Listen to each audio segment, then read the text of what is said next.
I was just trying to catch my breath, a moment to sip lukewarm coffee from my thermos and shake off the weight of a long day, when the headlights hit me like a spotlight. I'd pulled into a rest stop off the Natchez Trace Parkway, not far from Memphis. After a judicial conference in Nashville left my eyes dry and my mind buzzing with case law. I'm Judge Evelyn Harper, 48 years old.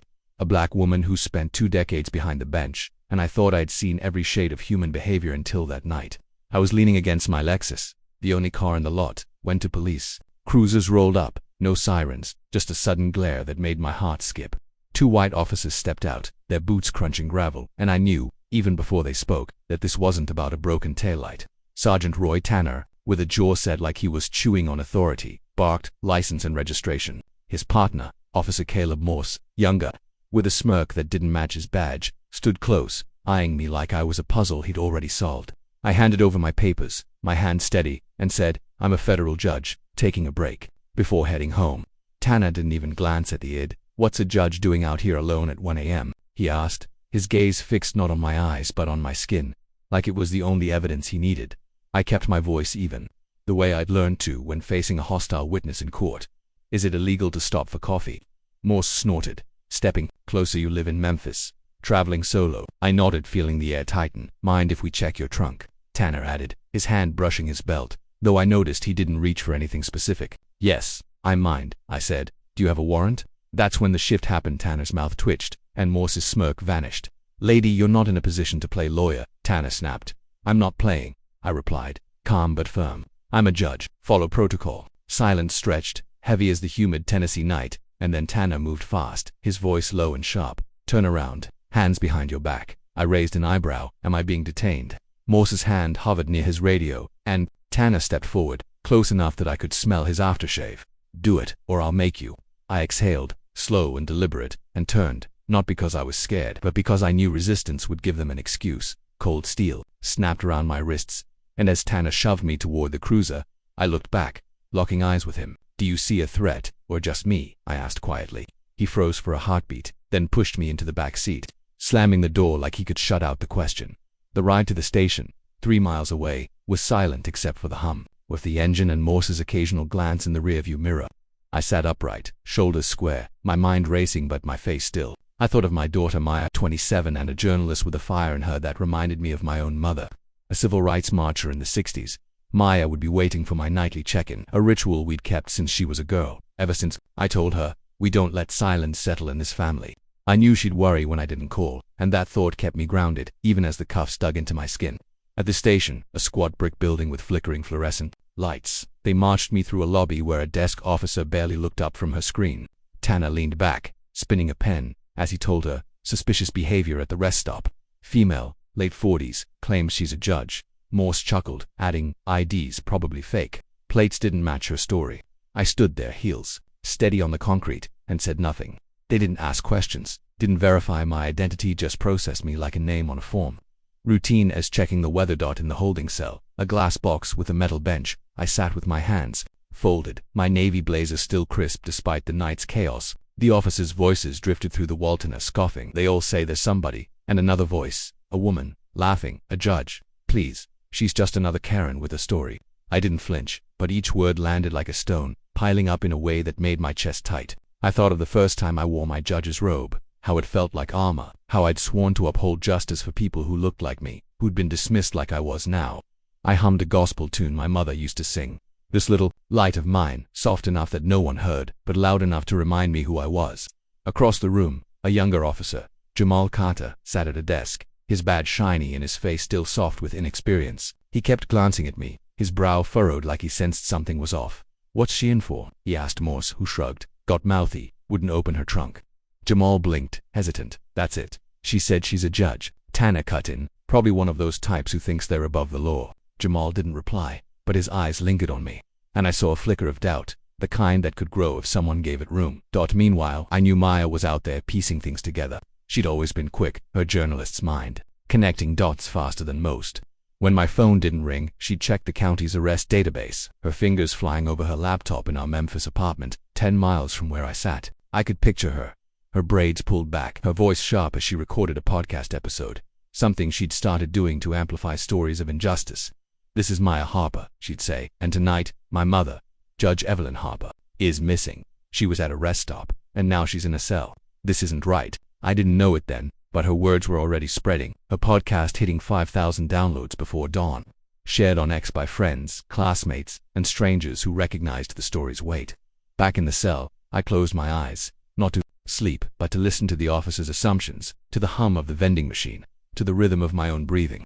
I wasn't afraid. I was waiting, the way I'd learned to wait in courtrooms, for the moment when truth would break through.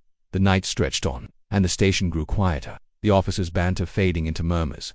I thought of my mother, who'd marched in Selma, her feet blistered but her head high, telling me, "Evelyn, you don't shout to be heard, you stand until they listen." I stood now, metaphorically, in that cell, my silence louder than any protest. I remembered a case early in my career, a young black man arrested for loitering in his own neighborhood, how I'd thrown out the charges, citing lack of evidence, and how his mother had hugged me after, tears in her eyes. That memory anchored me, reminded me why I wore the robe. But the weight of the night wasn't just personal, it was collective. A story as old as the country itself, of black women seen as threats for existing, our voices muffled by systems that didn't expect us to speak back. I tapped my finger on the metal bench, once, twice, 3 times, a rhythm I used in court to signal I was watching, waiting, ready. Jamal looked up again, his pen pausing mid-report, and I wondered if he felt a toother shift in the air. The sense that this wasn't just another arrest. Outside, I learned later, Maya had driven to the rest stop, finding my car still parked, my coffee cup in the console, the scene untouched, like time had frozen. She stood there, her phone lighting up with notifications as her podcast spread, and then she headed to the station, her voice steady but her heart racing. At the front desk, she faced a clerk who dismissed her with a flat, "No family contact," until processing. Maya leaned closer, her words sharp. "You're holding a federal judge, and you didn't think to check. I'm a journalist and I'm not leaving until you do." The clerk faltered, but Maya was already recording, her phone capturing every word, every glance, every moment of bureaucratic indifference. She posted it online, and by the time the station's clock ticked past 3 a.m., her post had 20,000 views, the hashtag Justice for Evelyn trending in Memphis. I didn't know it yet, but the world was waking up, and I was no longer alone in that. Glass cell. The officers didn't notice the shift, not at first. Tanner kept spinning his pen. Morse leaned against the wall, scrolling his phone, but Jamal's unease grew, his shoulders tense as he typed. I watched him, not with hope, but with curiosity, wondering if he'd act on the doubt I saw in his eyes. I thought of the countless black women before me, from Rosa Parks to Breonna Taylor, whose stories had been erased or rewritten by those who held power. I wasn't naive. He knew silence could be complicity, but I also knew it could be strategy. I didn't need to shout, to beg, to prove who I was. I needed them to see it, to feel the weight of their mistake. So I waited, my hands still, my gaze steady, humming that gospel tune again, soft as a prayer. The red light of a security camera blinked above me, recording every moment, and I glanced at it once, knowing it would tell the story I didn't need to speak. The night wasn't over, but it was turning, and I was ready for what came next. The glass door of the holding cell slammed shut behind me, the sound sharp enough to jolt my heart, but I didn't flinch. I stood there, Judge Evelyn Harper, a 50-year-old black woman, my wrists still stinging from the cuffs that Sergeant Roy Tanner had snapped on me like I was nothing more than a late-night nuisance. I was in a Memphis police station, 3 miles from the Natchez Trace rest stop where I'd been arrested for daring to sip coffee in my own car. The fluorescent lights buzzed overhead, casting a cold glow on the concrete floor, and I felt the weight of every eye in the room, officers, clerks, even the janitor pausing his mop to stare. I was no stranger to scrutiny, not after 25 years on the bench, but this was different. This was the kind of look that didn't see a federal judge with a level 7 badge, one of 4 in Tennessee. It saw a black woman, alone, and that was enough for them to write my story before I could speak it. I sat on the metal bench, my navy blazer creased but my spine straight, and I hummed a spiritual my grandmother taught me, Wade in the Water, its rhythm steadying my pulse. I wasn't afraid, not yet, but I was angry, a slow-burning fire that I knew I'd need to channel carefully. Tanner's voice cut through the hum, smug and loud from the booking desk. "She says she's a judge," he told a female officer, who laughed like it was the punchline to a tired joke. I didn't react. I was waiting, not for rescue, but for the moment when their assumptions would crack under the weight of truth. Tanner was the kind of man who wore authority like a second skin, his broad frame filling doorways, his pale eyes always searching for a reason to dominate. I'd seen his type in courtrooms, men who mistook power for righteousness, who leaned on badges or gavels to mask their fear of being questioned. But Tanner was more than just a stereotype. There was a hunger in him, a need to control that went beyond protocol. I'd noticed it at the rest stop, the way his hand lingered near his belt, not out of habit but anticipation, as if he hoped I'd give him an excuse to escalate. Now, as he leaned against the desk, spinning a pen like a gambler with a chip. He was rewriting my arrest in real-time suspicious behavior. He told the clerk, his voice carrying so I'd hear, refused a lawful search, got mouthy. It was a lie, and he knew it. I hadn't raised my voice, hadn't resisted, had only asked for a warrant. But Tanner wasn't just bending the truth, he was building a narrative to justify what he'd already decided about me. I locked eyes with him through the glass, and for a split second, his pen stopped spinning. He looked away, but not before I saw a flicker of unease, like he sensed the story wasn't his to control. Across the room, Officer Jamal Carter, the Wookiee, was different.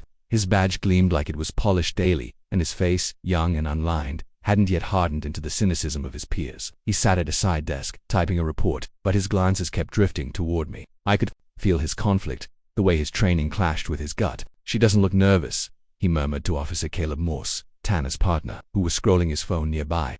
Morse, lean and wiry with a smirk that never quite left his face, shrugged. "They all say something judge, lawyer, cousin of the governor, means nothing." Jamal's fingers paused over his keyboard. "But what if she's telling the truth?" Morse snorted, not looking up. Then Tanner screwed, and so are we. Jamal's jaw tightened, and I saw it then, a spark of courage, fragile but real, the kind that could either ignite or fizzle under pressure. I didn't need him to be a hero, but I needed him to question, to let that doubt grow. I tapped my finger on the bench. 3 slow beats, a habit from the bench when I wanted a lawyer to rethink their argument. Jamal's eyes met mine, and I held his gaze, not pleading, just watching. He looked down, but the seed was planted. Thoughts kept circling back to my daughter, Maya, 29 now, a journalist with a voice that could cut through noise like a blade. She'd be frantic, checking her phone, waiting for the call I always made after a late drive. I could picture her, in our Memphis apartment 12 miles away, her laptop open, her braids swinging as she paced. Maya wasn't just my daughter, she was my partner in this fight. Her podcast's a megaphone for stories the world tried to bury. I knew she'd find me, not because I was her mother, but because she was Maya, relentless and unafraid. What I didn't know was that she'd already found my car at the rest stop, the coffee cup still in the console, and was recording a podcast episode from the parking lot. "This is Maya Harper," she'd said, her voice trembling but clear. "My mother, Judge Evelyn Harper, was arrested tonight for being black in a rest stop. We need to talk about this." By 2 a.m., her episode had 30,000 downloads, shared on X by activists, students, and strangers who felt the sting of her words. I didn't hear it, but I felt it, like a current running through the city, waking people up. The station wasn't quiet, not really.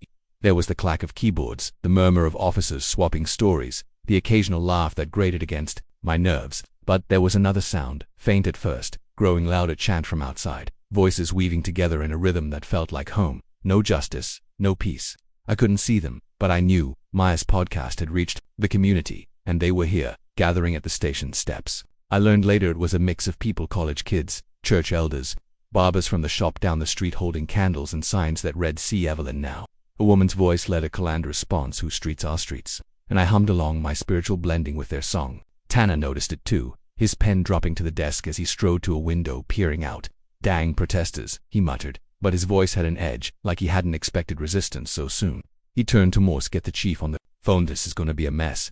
Morse nodded, but his smirk was gone, replaced by a tightness around his eyes. I saw it then, Tanner's control was slipping, and he didn't know how to stop it.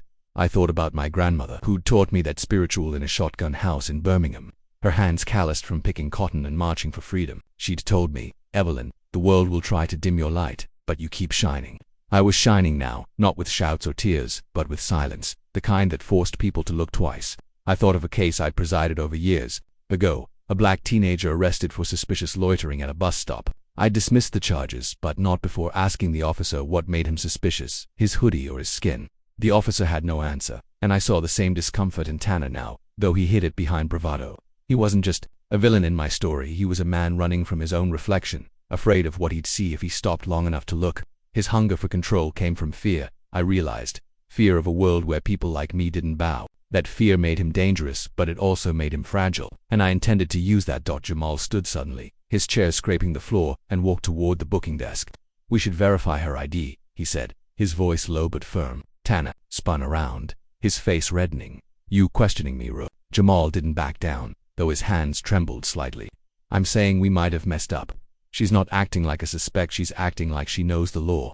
Tanner stepped closer, towering over him. "You want to play hero? Go ahead. Scan it when it's fake. You're writing the report." Jamal hesitated, then picked up my wallet from the evidence tray, his fingers brushing the embossed seal of the U.S. judiciary. I watched, my heart steady but my mind racing. This was the moment, the crack in their narrative.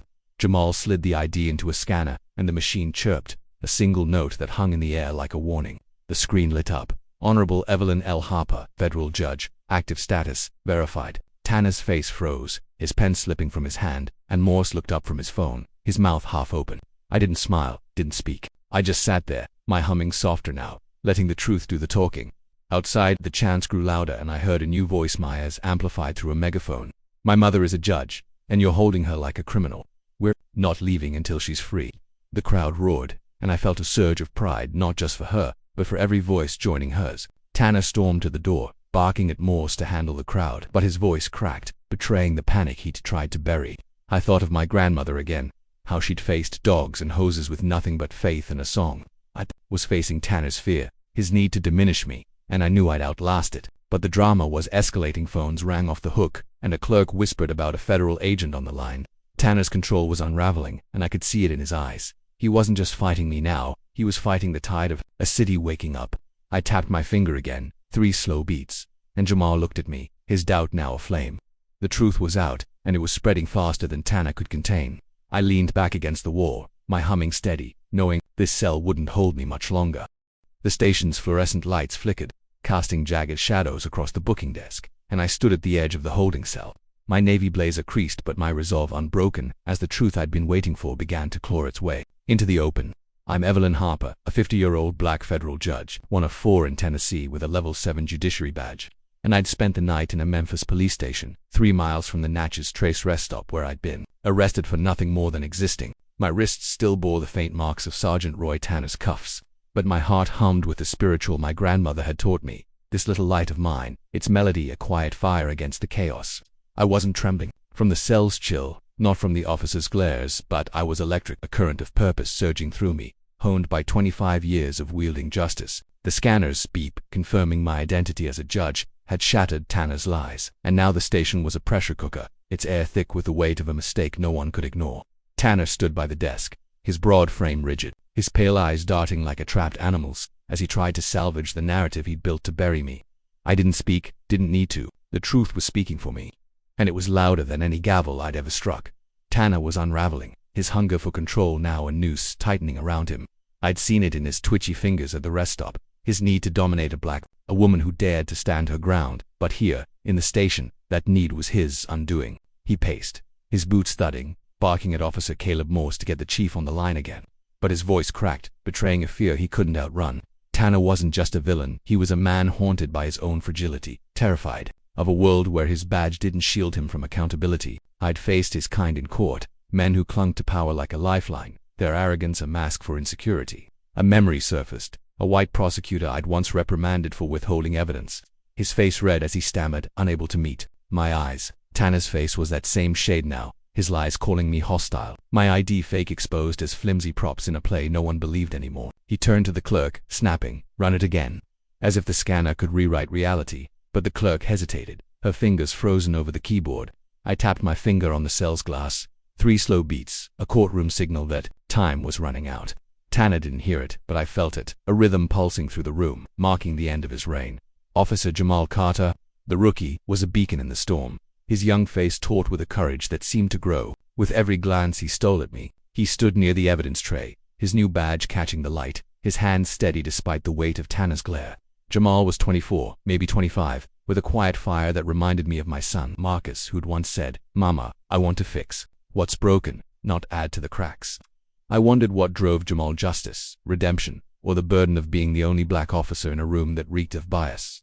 His doubt had sparked when he scanned my ID, and now it was a flame, burning through his silence. "We need to call someone higher up," he said, his voice low but unyielding, ignoring Morse's scoff. Morse, lean and nervous, his usual smirk gone, muttered, "You're digging your own grave, kid." But Jamal's eyes met mine, and I saw something new, resolve, the kind I'd seen in a young black lawyer I'd mentored, who'd faced a racist judge and won. I nodded, a silent encouragement, and Jamal's shoulders squared, as if he'd found his footing in a world that wanted him to kneel. My heart kept circling back to Maya, my 29-year-old daughter, a journalist whose podcasts were a lifeline for the voiceless. She'd be tearing through Memphis, 12 miles from here. Her phone silent without my check-in, a ritual we'd kept since I'd told her, "We don't let the world dim our light."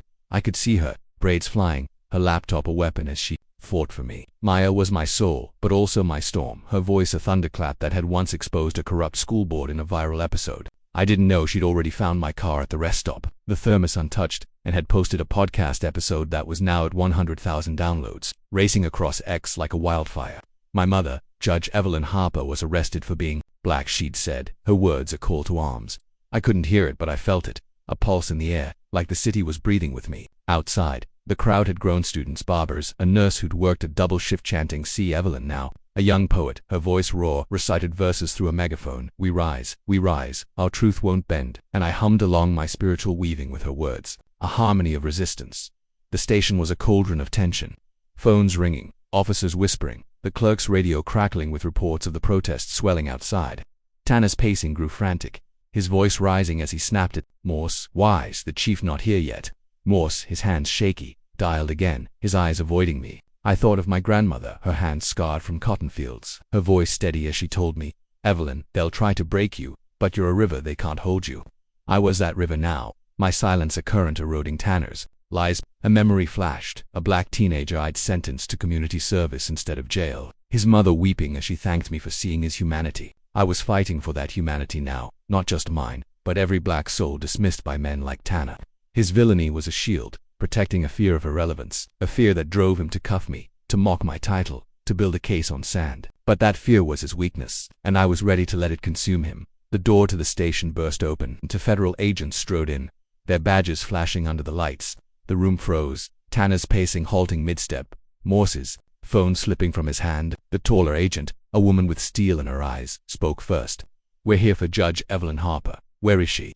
My heart surged, not with relief, but with vindication. Jamal stepped forward, pointing to the cell. "She's here. Her ID's verified, federal judge, active status."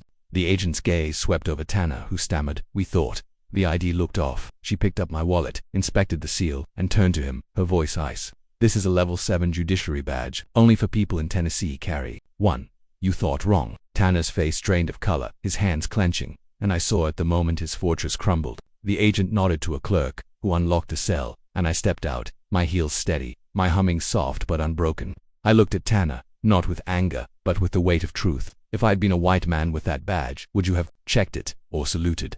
He had no answer, his silence louder than his lies. Chief Leonard Hayes arrived, his suit rumpled, his face a mask of forced calm. He approached me, hands raised like a diplomat.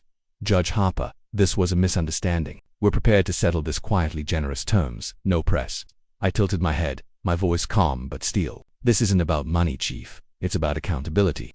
You don't settle truth." Hayes blinked, his offer landing like a stone in water, and I walked past him, my gaze fixed on the door. Outside, the crowd roared, now thousands strong, their candles a sea of light. Maya's voice soared through the megaphone. "She's coming out," and I felt a tear slip, not from pain, but from the power of their love.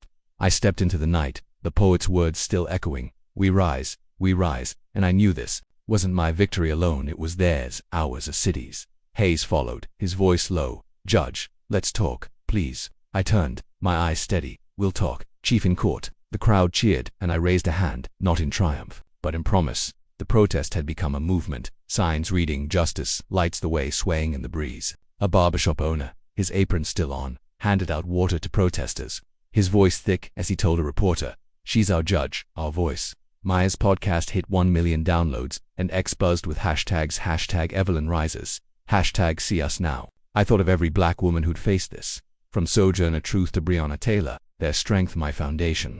I wasn't just free, I was a spark, and Memphis was catching fire. Tanner stood by the station door, his face ashen, his hands empty, and I knew he saw it too, the world shifting, his power fading. I hummed my spiritual, soft but fierce, and walked toward Maya, the crowd parting like a river, ready for what came next. The courtroom doors swung open, and a hush fell like a curtain, the air thick with the weight of a moment that felt carved from history itself. I stepped through, Judge Evelyn Harper, a 50-year-old black woman, my black robe flowing like a river of authority, my heart pounding not with fear but with purpose, as I took my place at the bench in a Memphis federal courthouse, 10 miles from the Natchez Trace rest stop where I'd been wrongfully arrested. The room was packed, reporters, activists, families clutching hands, every eye fixed on me. The judge who'd sat in a cell just days ago, now presiding over the misconduct hearing of the officers who'd cuffed me. I hummed a spiritual lift, every voice in sing, its melody a quiet anchor from my grandmother's lessons. a woman who'd marched in Selma and taught me that justice wasn't just a verdict but a mirror. My wrists still bore faint marks from Sergeant Roy Tanner's cuffs, but my resolve was iron, forged by 25 years of upholding truth. Tanner sat in the front row, his broad frame hunched, his pale eyes avoiding mine, while Officer Caleb Morse fidgeted beside him, his smirk gone, and Officer Jamal Carter, the rookie, sat rigid, his young face a map of regret. I raised my gavel, its weight a promise, and spoke. This proceeding is in session, my voice steady, cutting through the silence like a blade. The truth had brought me here, and now it would demand answers. Tanner was a shadow of the man who'd cuffed me, his hunger for control now a chain dragging him down. I'd seen it at the rest stop, his fingers twitching with the need to dominate, and in the station, his lies calling me hostile, my ID fake a desperate bid to rewrite reality. Here in the courtroom, he was exposed, his broad shoulders slumped, his jaw tight as he tapped a pen erratically on his notepad. Tanner wasn't just a villain, he was a man crumbling under the weight of his own fear, terrified of a world where a black woman could hold his fate. I'd faced his kind before, like a sheriff I'd once questioned in court, his testimony unraveling when I asked, "Is your badge a shield or a blindfold?" Tanner's fear was deeper, a dread of irrelevance that had driven him to cuff me, without cause, to mock my title, to build a case on lies. Now, as I looked at him, I saw not just a man, but a system, one that had taught him to see threat where there was only truth. I tapped my gavel lightly, 3 slow beats, a signal from my bench that the time for lies was over. Tanner flinched, as if he felt the sound in his bones. The prosecutor rose, his voice nervous but clear, summarizing the charges: misconduct by Tanner and Morse, potential negligence by command, stemming from my unlawful arrest. I nodded, then turned to the officers, my gaze sweeping the row like a jury box. "Let's hear from you," I said, my tone calm but unyielding. Tanner was called first, his steps heavy as he approached the witness stand, adjusting his uniform like it could shield him. "I didn't know you were a judge," he said, his voice flat, avoiding my eyes. I leaned forward, my voice measured. "But you knew I was a black woman alone at a rest stop. Was that enough for you to act?" Tanner froze, his pen still in his hand, his face reddening. "It was late, ma'am. We had reports of break-ins." I tilted my head. "Did I match a description? Was my car suspicious, or was it my presence that didn't fit your script?" He shifted, his eyes darting to the floor, and I pressed on. "You cuffed me for refusing an illegal search. Which protocol justifies that?" Tanner's silence was deafening, his pen slipping from his fingers, and the room felt the weight of a man with no answers, only excuses. Morse was next, his lean frame tense as he took the stand, his hands clasped so tightly his knuckles whitened. I remembered his smirk at the rest stop, his laugh when he'd said, "What's she gonna do? Sue us?" Now, that bravado was gone, replaced by a nervous tick in his jaw. "It was a mistake," he muttered, his voice barely audible. I leaned forward, my gaze steady. "You laughed, Officer Morse. You mocked me as I was cuffed. Was that a mistake, or a choice?" He swallowed, his eyes flickering with something deeper than shame memory. I didn't mean it," he said, his voice breaking. You helped my aunt years ago. She was gonna lose her house, and you, as a lawyer, then, you fought for her. I was a kid, but I remember." The room stilled, and I felt a pang, not of pity, but of recognition. I nodded. "And yet, you cuffed me, knowing I was someone's aunt, someone's mother. Why?" Morse's head dropped, tears glinting in his eyes. I followed Tanner. I didn't think. His confession hung in the air, raw and heavy, and I let it linger, a mirror for the room to see itself. Jamal Carter was last, his steps deliberate as he approached, his new badge gleaming under the lights. He stood tall, his young face etched with a resolve that reminded me of my son, Marcus, who'd once said, "Mama, we fix the world by owning our mistakes." Jamal's voice was steady, though his hands trembled. "Your Honor, I failed you. I saw it happen, the cuffs, the lies, and I stayed silent. I was scared of losing my place, my job." I softened my gaze, not with forgiveness, but with understanding. "And why did you stay silent, Officer Carter?" He swallowed, his eyes meeting mine. "Because the system taught me that speaking up costs more than staying quiet, but watching. Your strength. I lost something bigger myself." The room was silent, not from awkwardness, but from respect, and I felt a tear prick my eye, not for me, but for the courage it took to name his truth. "What will you do now?" I asked. Jamal's voice was firm. "I'll speak, Your Honor. I'll teach kids, show them they don't have to choose silence." I nodded, pride swelling in my chest, not just for him, but for the future he represented. The courtroom was a cathedral of truth, every bench filled, every breath held. As I turned to address the room, my gavel resting beside me, I sat in a cell while men debated my existence. I said, my voice steady but resonant. I heard their laughter, their dismissal, not because of evidence, but because they saw a black woman and assumed they could write my story. This robe is an armor, it's a mirror, reflecting not just me, but you, this system, this city. We are not here for revenge, but for responsibility. To unlearn the lessons that teach us to see threat where there is only humanity. I paused, letting the words settle, and saw Maya in the back, her eyes shining, her phone silent but her presence a force. We are not beyond repair, but we are past denial. Justice isn't a sentence, it's a choice, and it starts with seeing each other clearly. I raised my gavel, not to silence, but to affirm, striking it once, the sound echoing like a heartbeat. Let's choose it now, I said, and the room exhaled, not with relief, but with purpose. Tanner hadn't moved, his pen still on the floor, his face ashen as my words landed. I saw it then, not just his shame, but his fear, a man staring into the mirror I'd held and finding himself wanting. Morse's tears fell openly, his confession a bridge to a past he'd forgotten, and I thought of his aunt, a woman I'd helped before my judgeship, her gratitude a seed that had bloomed in this moment. Jamal stood straighter, his resolve a light in the room, and I envisioned him mentoring youth, breaking the cycle of silence. Outside, a youth choir sang, "We shall overcome," their voices drifting through the windows, a reminder of the city's heartbeat. I thought of my grandmother, her hands rough from cotton fields, her voice fierce as she'd said, "Evelyn, you carry the light for those who can't." I was carrying it now, not just for me, but for every black woman whose story had been erased. The hearing wasn't over, but it had shifted something, a system, a city, a man like Jamal. I looked at Tanner one last time, not with anger, but with a challenge. See the mirror, or be broken by it. I hummed my spiritual, soft but fierce, ready to carry the light forward. The morning sun spilled through my kitchen window, casting a warm glow on the oak table where I sat, a blank journal open before me, its pages waiting to carry the weight of a story that had changed everything.